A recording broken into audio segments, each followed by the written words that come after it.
Hi viewers, welcome to my channel. Multigrains atta పిండి అంటారు కదా, దాంతో మనం ఒక రెసిపీ చేద్దామండి. ఇది మనం సాధారణంగా చపాతీలు చేస్తూ ఉంటాం కదా. ఈ మల్టీగ్రెయిన్స్ పిండితో మనం దోశలు చేద్దాం ఈరోజు. ఫస్ట్ ఒక బౌల్ తీసుకోండి.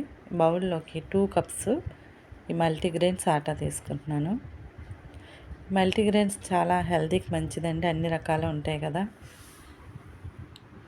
ఇందులో కొద్దిగా పెరుగు వేసుకుంటున్నాను. 2 స్పూన్లు వేసుకోండి, సరిపోతుంది. 1 స్పూన్ జీలకర్ర వేసుకోవాలి. రుచికి తగినంత సాల్ట్ వేసుకోండి. బాగా మిక్స్ చేసుకోవాలి. తర్వాత దీనికి తగినట్టుగా వాటర్ పోసుకుంటూ కలుపుకోవాలి. మనకి ఇందులో రాగులు, సజ్జలు, జొన్నలు అన్ని రకాలు ఉంటాయండి. అందువల్ల హెల్త్కి చాలా మంచిది. ఈ పిండితోనూ చపాతీలు చేసుకుంటే కూడా చాలా మంచిదండి. మామూలు గోధుమ పిండి కంటే మనకి మల్టీగ్రెయిన్స్ వాడటం హెల్త్కి మంచిదండి. నా సజెషన్ అనమాట అది. ఇదిగోండి, మనకి దోశ బ్యాటర్ లాగా ఈ విధంగా మొత్తం వంటలు లేకుండా కలిపేసి పెట్టుకోవాలి. ఒక గంట గట్టి తీసుకుని ఒకసారి కలిపి చూసుకోండి. ఈ విధంగా మనకి బ్యాటర్ ఎలా ఉందో చూసుకోవాలన్నమాట. దోశ వేయడానికే సరిపోతుందా లేదో చూసుకుని వాటర్ పక్కన పెట్టేసుకోండి. తర్వాత దోశ పాన్ పెట్టుకుని ఆయిల్ దోశ అంతా స్ప్రెడ్ చేసుకోండి. తర్వాత గరిటెన్నర వేసుకుని పాన్ అంతా స్ప్రెడ్ చేయాలి.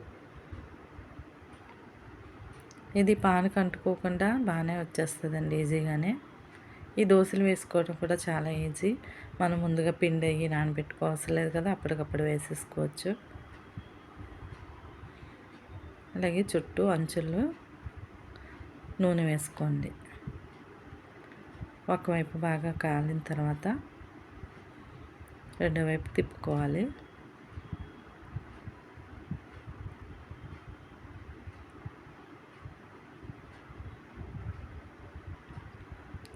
తిప్పుకున్న తర్వాత మళ్ళీ 5 నిమిషాలు రెండో వైపు కాలనివ్వాలి. చూడండి, కాలిందో లేదో చూసుకొని చెక్ చేసుకున్న తర్వాత మనకి సర్వింగ్ ప్లేట్లోకి తీసేసుకోవాలి.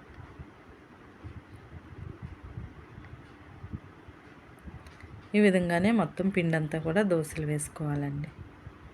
చిన్న వేసుకోవచ్చు, అలాగే లాస్ట్లో నేను పెద్దది కూడా వేసానండి. పెద్ద దోశ కూడా వేసుకోవచ్చు, ఈజీగానే వచ్చేస్తుంది.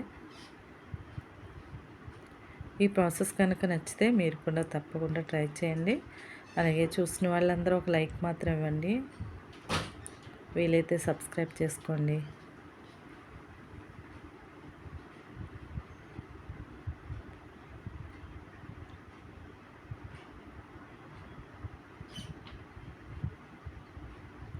ఇది కర్రీతో కూడా తినొచ్చండి. నేనైతే పల్లి చట్నీతో తీసుకుంటున్నాను. కర్రీ అయినా చట్నీ అయినా ఏ అయినా బాగానే ఉంటుందండి.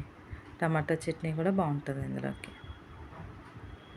అలాగే టమాటో ఉల్లిపాయ చట్నీ చేస్తారు కదా, అది కూడా చాలా బాగుంటుంది.